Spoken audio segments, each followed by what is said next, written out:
ту ночь ветер выл так, будто сам лес сошел с ума.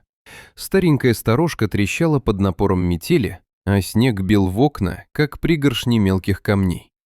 Егор Матвеевич сидел у печки, грея руки, когда вдруг раздался стук. Необычный. Это был не стук человека и не скулёж собаки. Глухой, тяжелый удар, от которого вздрогнула дверь. Потом еще один и еще. Кто-то или что-то стучало снаружи. Егор медленно поднялся, взял ружье и подошел ближе. Сердце билось ровно, за 40 лет в лесу он привык ко всему. Но этот звук был неправильный. «Кто там?» — крикнул он. Ответом был только ветер и новый удар копытом. Егор замер.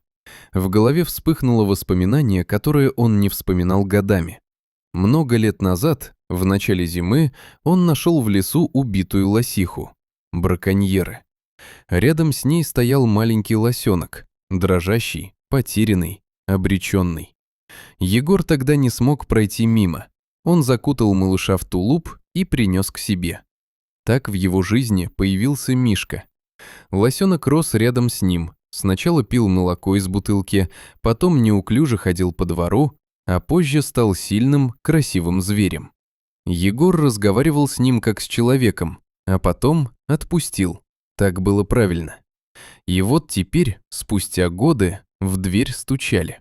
Егор резко открыл засов и распахнул дверь. В лицо ударил ледяной ветер, а на пороге стоял он, огромный лось. Его шерсть была темной от крови, ноги дрожали, а из ноздрей вырывался пар. Он едва держался на ногах. Егор сразу увидел шрам на шее. Тот самый. «Мишка», — прошептал он, и не смог сдержать слез. Лось пришел домой. Он прошел сотни метров по снегу, раненый и изможденный, чтобы найти единственное место, где когда-то был в безопасности. Егор осторожно подошел и положил руку ему на шею. Лось не отстранился. Он доверял. «Тихо, сейчас поможем». С огромным трудом лесник завел его в сарай. Там было тепло и пахло сеном. Лось тяжело опустился на подстилку. Рана оказалась страшной. Пуля разорвала ногу. Егор работал молча. Промывал, перевязывал, шептал что-то успокаивающее. Лось вздрагивал от боли, но не сопротивлялся. Он знал, этот человек не причинит зла. Ночь прошла тяжело, но к утру стало тихо. И вдруг новый звук. Чужой, механический. Егор выглянул в окно и увидел в небе маленькую точку с мигающим огоньком. Квадрокоптер. Они нашли его. Браконьеры возвращались за добычей. Егор сжал кулаки. Уходить он не собирался. Не в этот раз. Когда снегоходы подъехали к дому, он уже ждал.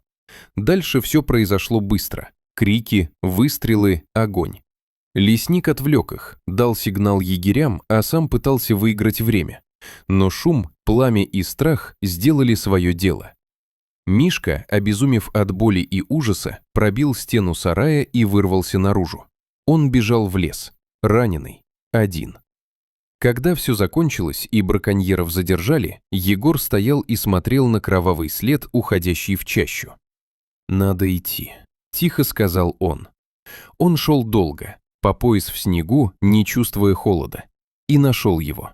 Лось лежал во враге, почти без сил. Когда Егор подошел ближе, тот попытался встать, но не смог. И отшатнулся. Он узнал его, но теперь боялся.